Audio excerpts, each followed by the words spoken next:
The Story of Civilization, Volume 3, Caesar and Christ, Part 2, by Will Durant, continued, Cassette 9, Side 2. Virtue is the movement of the soul toward God. Beauty is not mere harmony and proportion, as Plato and Aristotle thought, but the living soul or unseen divinity in things. It is the predominance of soul over body, of form over matter, of reason over things. And art is the translation of this rational or spiritual beauty into another medium. The soul can be trained to rise from the pursuit of beauty in material or human forms to seeking it in the hidden soul in nature and her laws, in science and the subtle order that it reveals, finally in the divine unity that gathers all things, even striving and conflicting things, into a sublime and marvelous harmony. In the end, beauty and virtue are one, the unity and cooperation of the part with the whole. Withdraw into yourself and look, and if you do not find yourself beautiful, yet act as does the creator of a statue. He cuts away here, he smooths there, he makes this line lighter, the other purer, until a lovely face is grown upon his work. So do you also. Cut away all that is excessive, straighten all that is crooked, and never cease chiseling your statue until you see the perfect goodness established in the stainless shrine. We feel in this philosophy the same spiritual atmosphere as in contemporary Christianity. The withdrawal of tender minds from civic interest to religion, a flight from the state to God. It was no accident that Plotinus and Origen were fellow pupils and friends, and that Clement developed a Christian Platonism at Alexandria. Plotinus is the last of the great pagan philosophers, and like Epictetus and Aurelius, he is a Christian without Christ. Christianity accepted nearly every line of him, and many a page of Augustine echoes the ecstasy of the supreme mystic. Through Philo, John, Plotinus, and Augustine, Plato conquered Aristotle and entered into the profoundest theology of the Church. The gap between philosophy and religion was closing, and reason for 1,000 years consented to be the handmaiden of theology. 4. The Defenders of the Faith. The Church now won to its support some of the finest minds in the empire. Ignatius, Bishop of Antioch, began the powerful dynasty of the post-apostolic fathers, who gave a philosophy to Christianity and overwhelmed its enemies with argument. Condemned to be thrown to the beasts for refusing to abjure his faith in 108, Justin composed on his way to Rome several letters whose hot devotion reveals the spirit in which the Christians could go to their death. I give injunctions to all men that I am dying willingly for God's sake, if you do not hinder it. I beseech you, be not an unseasonable kindness to me. Suffer me to be eaten by the beasts, through whom I can attain to God. Rather entice the wild beasts, that they may become my tomb, and leave no trace of my body, that when I fall asleep I be not burdensome to any. I long for the beasts that are prepared for me. Let there come upon me fire and cross, meaning crucifixion, struggles with wild beasts, cutting and tearing asunder, rackings of bones, mangling of limbs, crushing of my whole body, and cruel tortures of the devil, if so I may attain to Jesus Christ. Quadratus, Athenagoras, and many others wrote apologies for Christianity, usually addressed to the emperor. Municius Felix, in an almost Ciceronian dialogue, allowed his Caecilius to defend paganism ably, but made his Octavius answer him so courteously that Caecilius was almost persuaded to be a Christian. Justin of Samaria, coming to Rome in the reign of Antoninus, opened there a school of Christian philosophy, and in 2 eloquent apologies sought to convince the emperor, and Verissimus the philosopher, that Christians were loyal citizens, paid their taxes promptly, and might, under friendly treatment, become a valuable support to the state. For some years he taught unmolested, but the sharpness of his tongue made him enemies, and in 166 a rival philosopher prodded the authorities to arrest him and 6 of his followers, and put them all to death. 20 years later, Irenaeus, Bishop of Lyons, struck a powerful blow for the unity of the Church in his Adversus Haeresis, a blast at all heretics. The only way of preventing Christianity from disintegrating into 1,000 sects, said Irenaeus, was for all Christians to accept humbly one doctrinal authority, the decrees of the episcopal councils of the Church. The doughtiest fighter for Christianity in this period was Quintus Septimius Tertullianus of Carthage. Born there about 160, the son of a Roman centurion, he studied rhetoric in the same school that trained Apuleius. Then for years he practiced law at Rome. Midway in life he was converted to Christianity, married a Christian, renounced all pagan pleasures, and, says Jerome, was ordained a priest. All the arts and tricks that he had learned from rhetoric and law were now put at the service of Christian apologetics, enhanced by a convert's ardor. Greek Christianity was theological, metaphysical, mystical. Tertullian made Latin Christianity ethical, juristic, practical. He had the vigor and virulence of Cicero, the satirical scurrility of Juvenal, and sometimes he could rival Tacitus in concentrating acid in a phrase. Irenaeus had written in Greek. With Municius and Tertullian, Christian literature in the West became Latin, and Latin literature became Christian. In the year 197, while Roman magistrates in Carthage were trying Christians on charges of disloyalty, Tertullian addressed to an imaginary court the most eloquent of his works, the Apologeticus. He assured the Romans that Christians are always praying for all emperors, for a safe dynasty, brave armies, a faithful senate, and a quiet world. He extolled the grandeur of monotheism and found premonitions of it in pre-Christian writers. O testimonium animae naturaliter Christianae, he cried in a happy phrase, behold the witness of the soul by its very nature Christian. A year later, passing with strange celerity from persuasive defense to ferocious attack, he issued De Spectaculis, a scornful description of the Roman theatres as citadels of obscenity, and of the amphitheatres as the acme of man's inhumanity to man. And he concluded with a bitter threat. Other spectacles will come, that last eternal day of judgment, when all this old world and its generations shall be consumed in one fire. How vast the spectacle will be on that day! How I shall marvel, laugh, rejoice, and exult, seeing so many kings, supposedly received into heaven, groaning in the depths of darkness, and the magistrates who persecuted the name of Jesus melting in fiercer flames than they ever kindled against the Christians. Sages and philosophers blushing before their disciples as they blazed together, and tragic actors now more than ever vocal in their own tragedy, and players lither of limb by far in the fire, and charioteers burning red on the wheel of flame. Such unhealthy intensity of imagination does not make for orthodoxy. As Tertullian aged, the same energy that in his youth had courted pleasure now turned into a fierce denunciation of every consolation but those of faith and hope. He addressed woman in the coarsest terms as the gate by which the demon enters, and told her that it is on your account that Jesus Christ died. Once he loved philosophy and had written works like De Anima, applying Stoic metaphysics to Christianity. Now he renounced all reasoning independent of revelation and rejoiced in the incredibility of his creed. God's Son died. It is believable precisely because it is absurd. He was buried and rose again. It is certain because it is impossible. Sinking into a morose Puritanism, Tertullian in his 58th year rejected the Orthodox Church as too sullied with worldly ways, and embraced Montanism as a more outright application of the teachings of Christ. He condemned all Christians who became soldiers, artists, or state officials, all parents who did not veil their daughters, all bishops who restored repentant sinners to communion. Finally, he called the Pope Pastor Micorum, shepherd of adulterers. Despite him, the Church prospered in Africa. Able and devoted bishops like Cyprian made the diocese of Carthage almost as rich and influential as Rome's.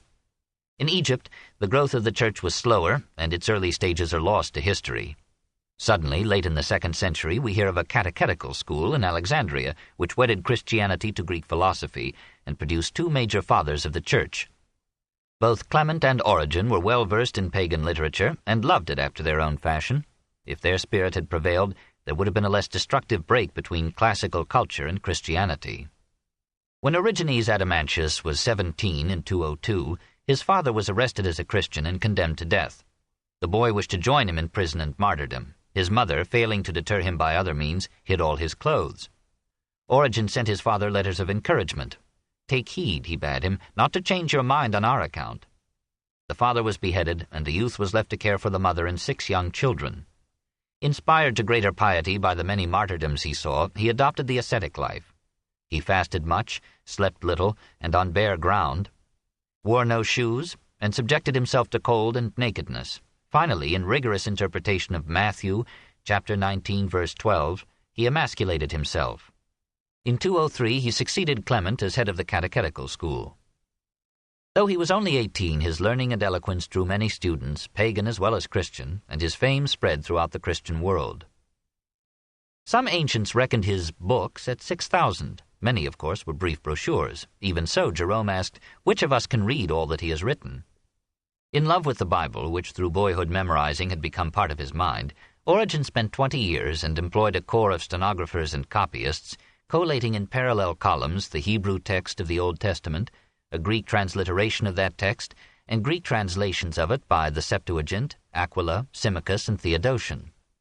By comparing these diverse renderings and using his knowledge of Hebrew, Origen offered to the Church a corrected Septuagint. Insatiate, he added commentaries, sometimes of great length, on every book in the Bible. In Periarchon, First Principles, he achieved the first orderly and philosophical exposition of Christian doctrine. In a Miscellany, or Stromatise, he undertook to demonstrate all Christian dogmas from the writings of the pagan philosophers. To lighten his task, he availed himself of that allegorical method by which pagan philosophers had made Homer accord with reason, and Philo had reconciled Judaism with Greek philosophy. The literal meaning of Scripture, argued Origen, overlay two deeper layers of meaning, the moral and the spiritual, to which only the esoteric and educated few could penetrate. He questioned the truth of Genesis as literally understood. He explained away as symbols the unpleasant aspects of Yahweh's dealings with Israel, and he dismissed as legends such stories as that of Satan taking Jesus up to a high mountain and offering him the kingdoms of the world. Sometimes, he suggested, scriptural narratives were invented in order to convey some spiritual truth. What man of sense, he asked, will suppose that the first and the second and the third day and the evening and the morning existed without a sun or moon or stars? Who is so foolish as to believe that God, like a husbandman, planted a garden in Eden and placed in it a tree of life, so that one who tasted of the fruit obtained life? As Origen proceeds, it becomes apparent that he is a Stoic, a Neo-Pythagorean, a Platonist, and a Gnostic, who is nonetheless resolved to be a Christian. It would have been too much to ask of a man that he should abandon the faith for which he had edited 1,000 volumes and flung away his manhood. Like Plotinus, he had studied under Ammonius Saxus, and sometimes it is hard to distinguish his philosophy from theirs. God, in Origen, is not Yahweh. He is the first principle of all things. Christ is not the human figure described in the New Testament. He is the Logos, or reason, who organizes the world. As such, he was created by God the Father and is subordinate to him. In Origen, as in Plotinus, the soul passes through a succession of stages and embodiments before entering the body, and after death it will pass through a like succession before arriving at God. Even the purest souls will suffer for a while in purgatory, but in the end all souls will be saved. After the final conflagration there will be another world with its long history, and then another and another. Each will improve on the preceding, and the whole vast sequence will slowly work out the design of God. We cannot wonder that Demetrius, Bishop of Alexandria, looked with some doubt upon the brilliant philosopher who adorned his diocese and corresponded with emperors. He refused to ordain Origen to the priesthood on the ground that emasculation disqualified him. But while Origen was traveling in the Near East, 2 Palestinian bishops ordained him. Demetrius protested that this infringed his rights. He convened a synod of his clergy. It annulled Origen's ordination and banished him from Alexandria. Origen removed to Caesarea and continued his work as a teacher. There he wrote his famous defense of Christianity, Contra Celsum, in 248. With magnanimous spirit he admitted the force of Celsus's arguments, but he replied that for every difficulty and improbability in Christian doctrine there were worse incredibilities in paganism. He concluded not that both were absurd, but that the Christian faith offered a nobler way of life than could possibly come from a dying and idolatrous creed. In 250, the Decian persecution reached Caesarea. Origen, now 65, was arrested, stretched on the rack, loaded with chains and an iron collar, and kept in prison for many days. But death caught up with Decius first, and Origen was released. He lived only 3 years more. Torture had fatally injured a body already weakened by unremitting asceticism. He died as poor as when he had begun to teach, and the most famous Christian of his time. As his heresies ceased to be the secret of a few scholars, the Church found it necessary to disown him. Pope Anastasius condemned his blasphemous opinions in 400, and in 553 the Council of Constantinople pronounced him anathema. Nevertheless, nearly every later Christian savant for centuries learned from him and depended upon his work, and his defense of Christianity impressed pagan thinkers as no apology had done before him. With him, Christianity ceased to be only a comforting faith. It became a full-fledged philosophy, buttressed with Scripture but proudly resting on reason. 5. The organization of authority. The Church might be excused for condemning Origen. His principle of allegorical interpretation not only made it possible to prove anything, but at one blow it did away with the narratives of Scripture and the earthly life of Christ, and it restored individual judgment precisely while proposing to defend the faith. Faced with the hostility of a powerful government, the Church felt the need of unity. It could not safely allow itself to be divided into 100 feeble parts by every wind of intellect, by disloyal heretics, ecstatic prophets, or brilliant sons. Celsus himself had sarcastically observed that Christians were split up into ever so many factions, each individual desiring to have his own party. About 187, Irenaeus listed 20 varieties of Christianity. About 384, Epiphanius counted 80. At every point, foreign ideas were creeping into Christian belief, and Christian believers were deserting to novel sects. The Church felt that its experimental youth was ending, its maturity was near. It must now define its terms and proclaim the conditions of its membership. 3 difficult steps were necessary: the formation of a scriptural canon, the determination of doctrine, and the organization of authority. The literature of Christianity in the 2nd century abounded in Gospels, epistles, apocalypses, and Acts. Christians differed widely in accepting or rejecting these as authoritative expressions of the Christian creed. The Western churches accepted the Book of Revelation. The Eastern churches generally rejected it.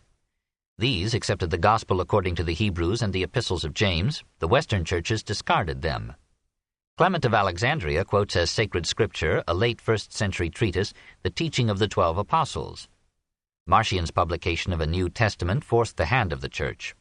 We do not know when the books of our present New Testament were determined as canonical, that is, as authentic and inspired.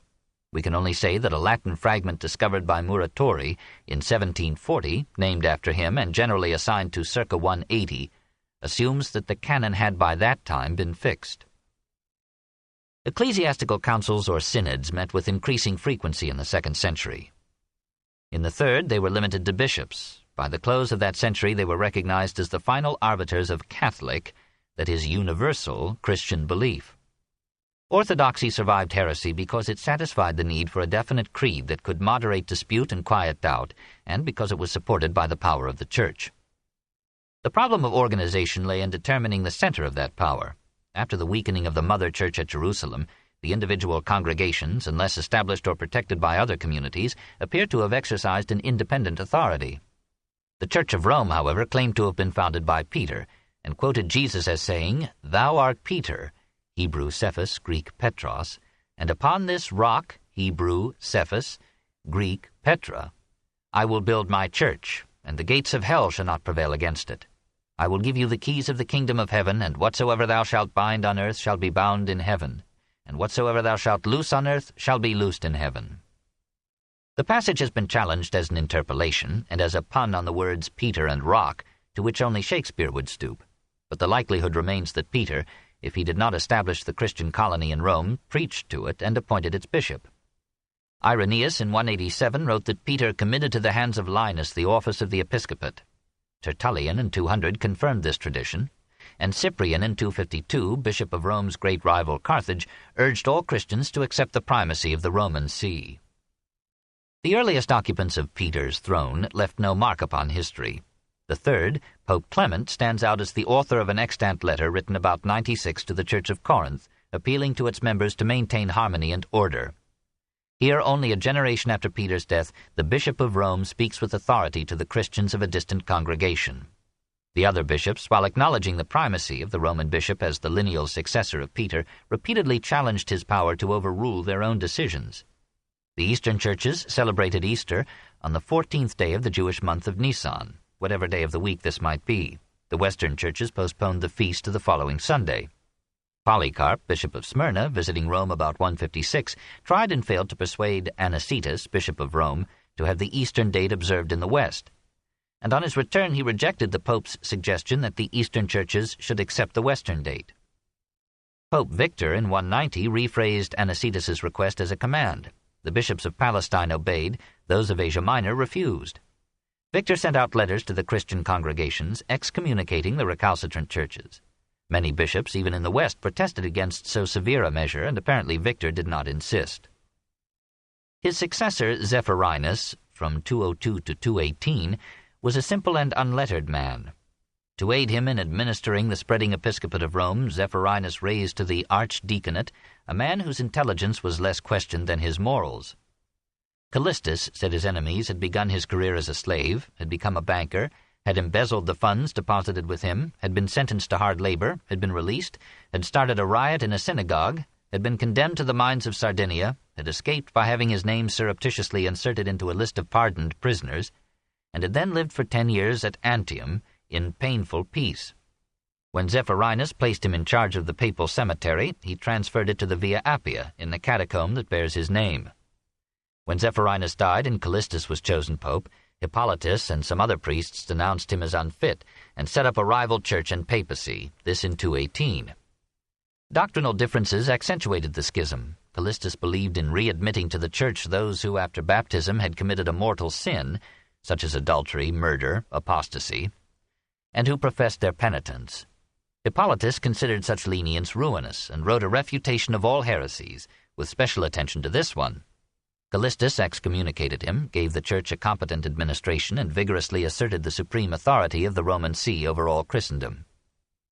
The schism of Hippolytus ended in 235, but under Pope Cornelius, from 251 to 253, his heresy was revived by two priests, Novatus at Carthage and Novatian at Rome, who set up schismatic churches dedicated to the unrelenting exclusion of post-baptismal sinners. The Council of Carthage under Cyprian and the Council of Rome under Cornelius excommunicated both groups. Cyprian's appeal for Cornelius's support strengthened the papacy, but when Pope Stephen I, from 254 to 257, ruled that converts from heretical sects need not be rebaptized, Cyprian led a synod of African bishops in rejecting the decree. Stephen, like another Cato, excommunicated them in an ecclesiastical Punic war.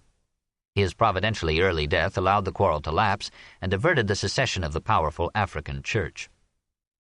Despite overreachings and setbacks, the Roman See increased its power with almost every decade. Its wealth and ecumenical charities exalted its prestige.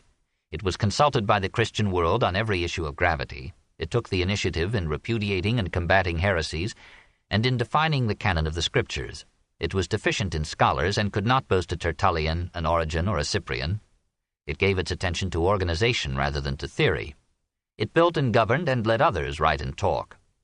Cyprian rebelled, but it was he who, in his De Catholicae Ecclesiae Unitate, acclaimed the see or seat of Peter, Cathedra Patri, as the center and summit of Christendom, and proclaimed to the world those principles of solidarity, unanimity, and persistency which have been the essence and mainstay of the Catholic Church.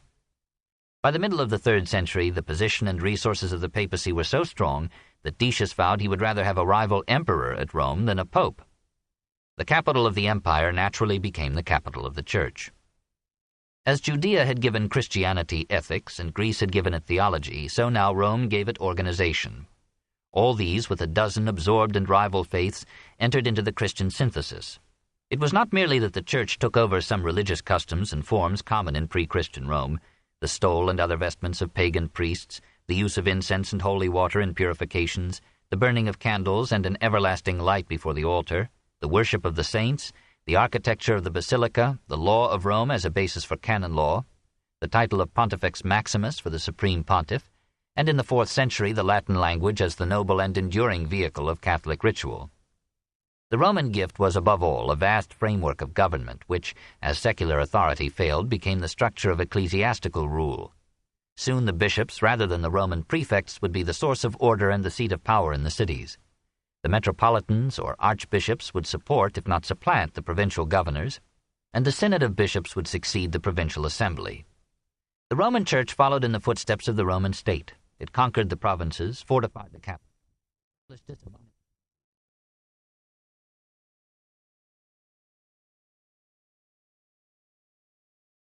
Responsibilities of Rome. Chapter 29. The Collapse of the Empire, A.D. 193 to 305. 1. A Semitic Dynasty. On January 1st, 193, a few hours after the assassination of Commodus, the Senate met in a transport of happiness and chose as emperor one of its most respected members, whose just administration as prefect of the city had continued the finest traditions of the Antonines. Pertinax accepted with reluctance a dignity so exalted that any fall from it must be fatal. He demeaned himself as an ordinary man, says Herodian, attended the lectures of the philosophers, encouraged literature, replenished the treasury, reduced taxes, and auctioned off the gold and silver, the embroideries and silks and beautiful slaves, wherewith Commodus had filled the imperial palace. In fact, he did everything, says Dio Cassius, that a good emperor should do. The freedmen who had lost their perquisites through his economy conspired with the Praetorian Guard, which disliked his restoration of discipline. On March 28th, 300 soldiers forced their way into the palace, struck him down, and carried his head upon a spear to their camp. The people and the Senate mourned and hid. The leaders of the Guard announced that they would bestow the crown upon that Roman who should offer them the largest donative. Didius Julianus was persuaded by his wife and daughter to interrupt his meal and enter his bid. Proceeding to the camp, he found a rival offering 5,000 drachmas, or $3,000, to each soldier in return for the throne. The agents of the Guard passed from one millionaire to the other, encouraging higher bids. When Julianus promised each man 6,250 drachmas, the Guard declared him emperor. Aroused by this crowning indignity, the people of Rome appealed to the legions in Britain, Syria, and Pannonia to come and depose Julianus. The legions, angered by exclusion from the donative, hailed their respective generals with the imperial title and marched toward Rome. The Pannonian commander, Lucius Septimius Severus Geta, gained the principate by boldness, expedition, and bribery. He pledged himself to give each soldier 12,000 drachmas upon his accession. He led them from the Danube to within 70 miles of Rome in a month. He won over to himself the troops sent to halt him and subdued the Praetorians by offering them pardon in return for the surrender of their leaders. He violated precedent by entering the capital with all his troops in full armor, but he himself appeased tradition by wearing civilian dress.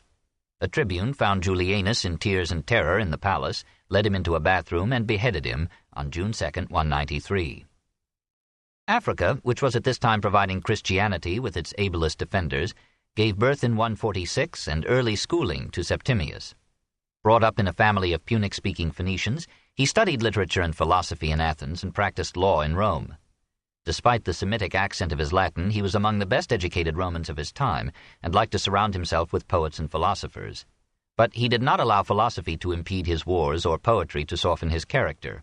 He was a man of handsome features, strong physique, and simple dress, hardy in hardship, clever in strategy, fearless in battle, ruthless in victory.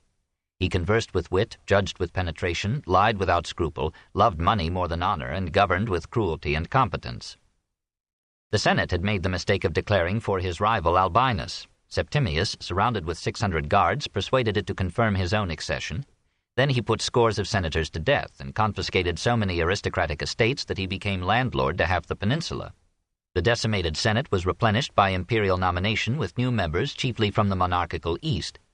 The great lawyers of the age, Papinian, Paulus, Ulpian, accumulated arguments in defense of absolute power. Septimius ignored the Senate except when he sent it commands. He assumed full control of the various treasuries, based his rule frankly upon the army, and made the Principate an hereditary military monarchy. The army was increased in size, the pay of the soldiers was raised, and became an exhausting drain upon the public purse. Military service was made compulsory, but was forbidden to the inhabitants of Italy. Henceforth, provincial legions would choose emperors for a Rome that had lost the fortitude to rule. This realistic warrior believed in astrology and excelled in the interpretation of portents and dreams. When, 6 years before his accession, his first wife died, he offered his hand to a rich Syrian whose horoscope had pledged her a throne. Julia Domna was the daughter of a rich priest of the god Elagabalus at Emesa.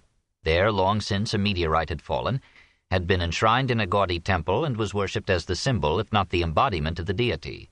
Julia came, bore Septimius 2 sons, Caracalla and Geta, and rose to her promised throne. She was too beautiful to be monogamous, but Septimius was too busy to be jealous. She gathered around her a salon of literary men, patronized the arts, and persuaded Philostratus to write and adorn the life of Apollonius of Tyana.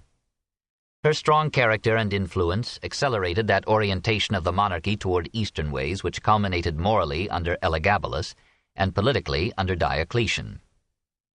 Of his 18 years as emperor, Septimius gave 12 to war. He destroyed his rivals in swift and savage campaigns. He razed Byzantium after a 4 years' siege, thereby lowering a barrier to the spreading Goths. He invaded Parthia, took Ctesiphon, annexed Mesopotamia, and hastened the fall of the Arsacid kings. In his old age, suffering from gout but fretful lest his army deteriorate through 5 years of peace, he led an expedition into Caledonia. After expensive victories against the Scots, he withdrew into Britain and retired to York to die in 211. "I have been everything," he said, "and it is worth nothing." Caracalla, says Herodian, was much vexed that his father's decease was so lingering, and solicited the physicians to dispatch the old man by any means that might come to hand. Septimius had blamed Aurelius for yielding the empire to Commodus. Now he bequeathed it to Caracalla and Geta with cynical advice. Make your soldiers rich and do not bother about anything else. He was the last emperor for 80 years who died in bed. Caracalla, like Commodus, seemed made to prove that a man's quota of energy seldom allows him to be great in both his life and his seed. Attractive and obedient in boyhood, he became in manhood a barbarian infatuated with hunting and war. He captured wild boars, fought a lion single-handed, kept lions always near him in his palace, and had one as occasional table companion and bedfellow. He particularly enjoyed the company of gladiators and soldiers, and would keep senators cooling their heels in his antechambers while he prepared food and drink for his companions. Unwilling to share the imperial power with his brother, he had Geta assassinated in 212. The youth was slaughtered in his mother's arms and covered her garments with his blood. We are told that Caracalla condemned to execution 20,000 of Geta's following, many citizens, and 4 Vestal virgins whom he accused of adultery. When the army murmured at the killing of Geta, he silenced it with a donative equal to all the sums that Septimius had gathered into all the treasuries. He favored the soldiers and the poor against the business classes and the aristocracy. Possibly the stories we read about him in Dio Cassius are a senator's revenge. Anxious to raise more revenue, he doubled the inheritance tax to 10%, and noting that the tax applied only to Roman citizens, he extended the Roman franchise to all free male adults in the empire, this in 212. They achieved citizenship precisely when it brought a maximum of obligations and a minimum of power. He added to the adornment of Rome an arch to Septimius Severus, which still stands, and public baths whose gigantic ruins attest their ancient grandeur. But for the most part he left the civil government to his mother, and absorbed himself in campaigns. He had made Julia Domna secretary both a libellis and ab epistolus, of petitions and correspondence. She joined or replaced him in greeting high members of the state or foreign dignitaries. Gossip whispered that she controlled him by incestuous means. The wits of Alexandria maddened him by referring to her and him as Jocasta and Oedipus. Partly in revenge against these insults, partly because he feared that Egypt might revolt while he was fighting Parthia, he visited the city and superintended, we are assured, the massacre of all Alexandrians capable of bearing arms. Nevertheless, the founder of Alexandria was his model and envy. He organized 16,000 troops into what he called Alexander's phalanx, equipped them with ancient Macedonian arms, and dreamed of subduing Parthia as Alexander had conquered Persia. He tried hard to be a good soldier, sharing the food and toil and marches of his army, helping it to dig ditches and build bridges, bearing himself bravely in action, and often challenging the enemy to single combat. But his men were not as eager for the Parthian campaign as he was. They loved spoils more ardently than battle, and at Cari, where Crassus had been defeated, they stabbed him to death, this in 217. Macrinus, prefect of the guard, acclaimed himself emperor, and ordered the reluctant Senate to make Caracalla a god. Julia Domna, banished to Antioch and bereft within 6 years of empire, husband, and sons, refused food until she died. She had a sister, Julia Misa, as capable as herself. Returning to Emesa, this second Julia found there 2 promising grandsons. One, by her daughter Julia Soemius, was a young priest of Baal. His name was Varius Avitus, and would be Elagabalus, the creative god. The other, by Misa's daughter Julia Mammia, was a boy of 10 called Alexianus, and would be Alexander Severus. Though Varius was the son of Varius Marcellus, Misa spread the rumor that he was the natural son of Caracalla, and gave him the name Bassianus. The empire was worth her daughter's reputation, and Marcellus was dead. The Roman soldiers in Syria were already half won to Syrian cults, and felt a pious respect for the 14-year-old priest. Moreover, Misa suggested that if they would make Elagabalus emperor, she would distribute a substantial donative among them. The soldiers were convinced and complied. Misa's gold brought over to her cause the army that Macrinus sent against them. When Macrinus himself appeared with a substantial force, the Syrian mercenaries wavered, but Misa and Soemius sprang from their chariots and led the softened army to victory. The men of Syria were women, and the women were men. In the spring of 219, Elagabalus entered Rome dressed in robes of purple silk embroidered with gold, his cheeks stained with vermilion, his eyes artificially brightened, costly bracelets on his arms, a string of pearls around his neck, a jeweled crown on his pretty head. Beside him his grandmother and his mother rode in state. On his first appearance in the Senate, he demanded that his mother should be allowed to sit beside him and attend the deliberations. Soemius had the sense to withdraw, and contented herself with presiding over that cenaculum, or little senate of women which Hadrian's Sabina had founded, and which dealt with questions of feminine dress, jewelry, precedence, and etiquette. Grandmother Misa was left to govern the state. The young emperor had some elements of charm. He made no reprisals against the supporters of Macrinus. He loved music, sang well, played the pipes, the organ, and the horn. Being too young to rule the empire, he only asked permission to enjoy it. Pleasure, not Baal, was his god, and he was resolved to worship it in all its genders and forms. He invited every class of the free population to visit his palace. At times he would eat and drink and make merry with them. Often he would distribute among them lottery prizes ranging from a furnished home to a handful of flies. He loved to play jokes upon his guests, to seat them on inflated cushions that would suddenly burst, to stupefy them with wine and let them wake up amid harmless leopards, bears, and lions.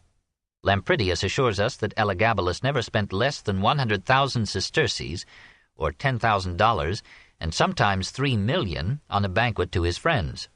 He would mix gold pieces with peas, onyx with lentils, pearls with rice, amber with beans. He would present horses or chariots or eunuchs as favors.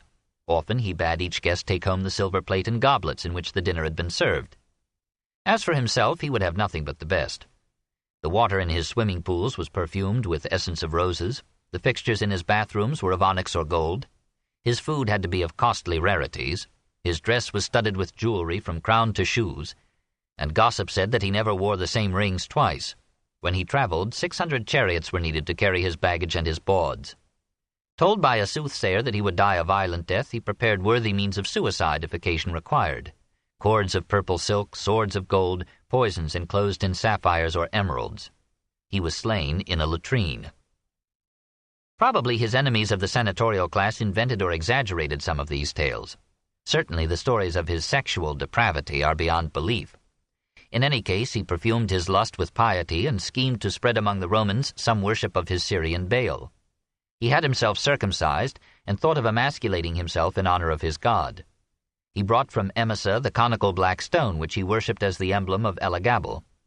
He raised an ornate temple to house it. The stone, encrusted with gems, was carried to it on a chariot drawn by 6 white horses, while the young emperor walked backward before it in dumb adoration. He was willing to recognize all other religions. He patronized Judaism and proposed to legalize Christianity. He merely insisted, with admirable loyalty, that his stone was the greatest of gods. His mother, absorbed in amours, looked with indulgence upon this priapic farce. But Julia Misa, failing to control it, resolved to forestall a debacle that would end this remarkable dynasty of Syrian women. She persuaded Elagabalus to adopt his cousin Alexander as successor and Caesar. She and Mammia trained the boy in the duties of his office, and by every art drew the Senate and the people to look upon him as a desirable alternative to the priestly satyr who had offended Rome not by his extravagance or obscenity, but by his subordination of Jupiter to a Syrian Baal.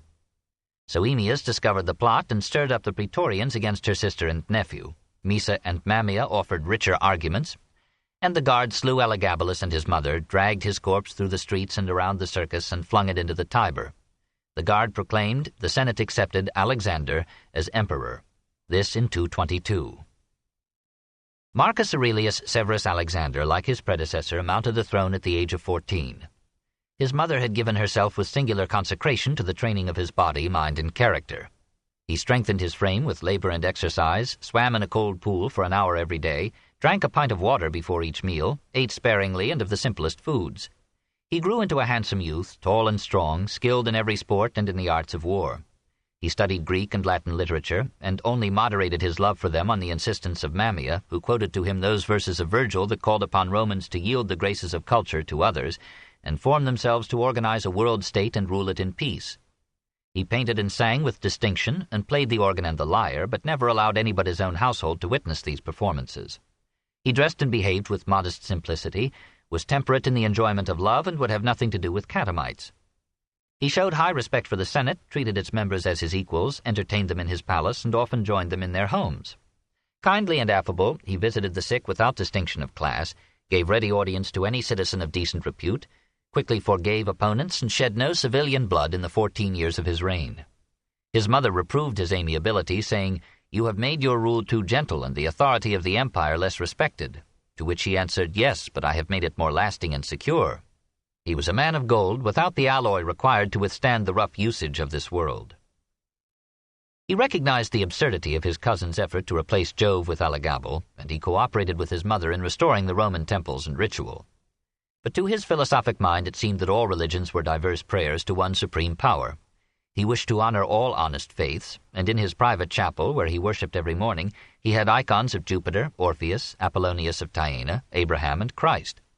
He quoted frequently the Judeo-Christian counsel, "What you do not wish a man to do to you, do not do to him." He had it engraved on the walls of his palace and on many a public building. He recommended the morals of the Jews and the Christians to the Roman people. The unimpressed wits of Antioch and Alexandria referred to him as head of the synagogue. His mother favored the Christians, protected Origen, and summoned him to explain to her his flexible theology. Julia Misa having died soon after Alexander's accession, Mammia, with his tutor Ulpian, determined the policies and conceived the reforms of Alexander's administration. She ruled with wisdom and restraint, caring more for the success of the dynasty than for the pageantry of power. She yielded to the great lawyer and the young emperor the credit for the achievements of his reign. She and Ulpian chose 16 outstanding senators to serve as an imperial council, without whose approval no major measures were carried out. She could control everything except her love for her son. When he married and showed an affectionate partiality for his wife, Mammia had her banished, and Alexander, forced to choose, surrendered to his mother. As he grew older, he took a more active part in administration. He would give his attention to public business even before dawn, says his ancient biographer, and would continue at it to an advanced hour, never growing weary or irritated, but always cheerful and serene. His basic policy was to weaken the disruptive dominance of the army by restoring the prestige of the Senate and the aristocracy. Rule by birth seemed to him the only actual alternative to rule by money, myth, or the sword. With the cooperation of the Senate, he effected 100 economies in administration, dismissed the supernumeraries in his palace, in governmental offices, and in provincial rule. He sold most of the imperial jewelry and deposited the proceeds in the treasury. Perhaps with less senatorial approval, he legalized, encouraged, and reorganized the workers' and tradesmen's associations, and allowed them to have advocates chosen from their own numbers. Assuming a severe censorship over public morals, he ordered the arrest of prostitutes and the deportation of homosexuals.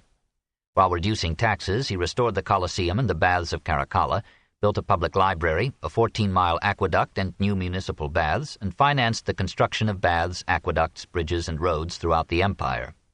To force down interest rates that were harassing debtors, he lent public money at 4% and advanced funds to the poor without any interest charge for the purchase of agricultural land.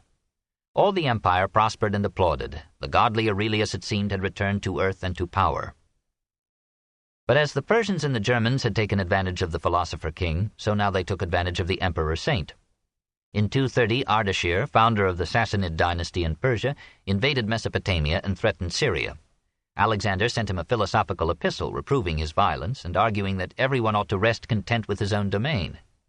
Ardashir judged him a weakling and replied by demanding all Syria and Asia Minor. Accompanied by his mother, the young emperor took the field and waged with more courage than subtlety an indecisive campaign. History is obscure as to his victories and defeats. In any case, Ardashir withdrew from Mesopotamia, perhaps to meet attacks on his eastern front. And the Roman coins of 233 pictured Alexander crowned by victory and having the Tigris and Euphrates at his feet. Meanwhile, the Alemanni and the Marcomanni, noting that the Rhine and Danube garrisons had been depleted to reinforce the legions in Syria, broke through the Roman limes and ravaged eastern Gaul. This book is continued on Cassette 10, Side 1.